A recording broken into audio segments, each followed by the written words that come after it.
মঙ্গলবার রাজ্য কৃষি গবেষণা কেন্দ্র অরুন্ধতী নগরে এক সংক্ষিপ্ত অনুষ্ঠানে কৃষি বিজ্ঞান যার অগ্রণী কাজ লক্ষ লক্ষ মানুষের জীবনকে বদলে দিয়েছে সেই দূরদর্শী বিজ্ঞানী ও মানবতাবাদী ডক্টর এম.এস. স্বামীনাথনের মূর্তি উন্মোচন করেন কৃষিমন্ত্রী রতনলাল নাথ। পাশাপাশি উদ্বোধন করেন ন্যাচারাল ফার্মিং মিউজিয়ামের। এই অনুষ্ঠানে মন্ত্রী রতনলাল নাথ ছাড়া উপস্থিত ছিলেন বিধায়ক মীনারানী সরকার, পশ্চিম ত্রিপুরা জেলার দায়িত্বপ্রাপ্ত সভাধিপতি বিশ্বজিৎ শীল সহ অন্যান্যরা। এম.এস. স্বামীনাথন 7 আগস্ট 1925 সালে জন্মগ্রহণ করেছিলেন। 8 সেপ্টেম্বর 2023 সালে মৃত্যুবরণ করেন।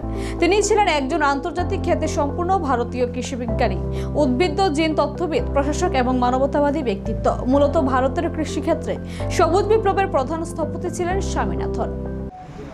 আমি আমার ভাষণে পরিষ্কার বলেছি যে কোনো কৃষি যদি ব্যর্থ হয়, সব কিছু ব্যর্থ, আপনার জীবন ব্যর্থ, আমার জীবন ব্যর্থ, সমাজ ব্যর্থ।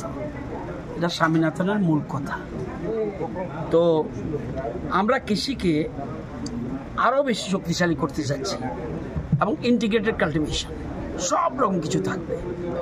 এই যে আমি যেখানে দাঁড়িয়ে কথা বলছি, চলো শুধুমাত্র পেডি বা এই ধরনের আইটেমগুলির এখানে রিসার্চ হয়।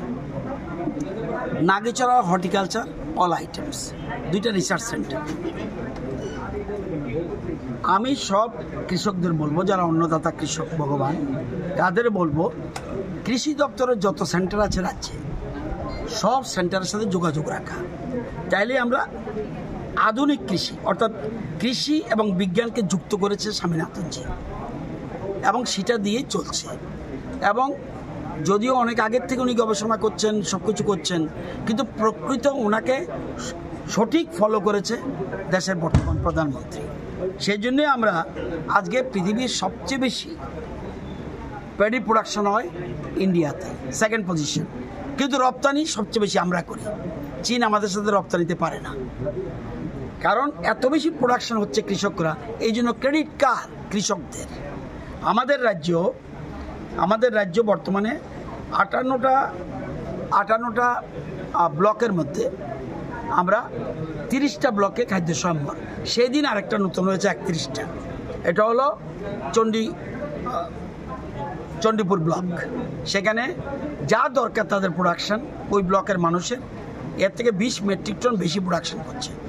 আমরা ধীরে ধীরে চাইছি সবগুলি ব্লককে, সবগুলি জেলাকে খাদ্য সম্ভার করা। এটা আমাদের মূল উদ্দেশ্য।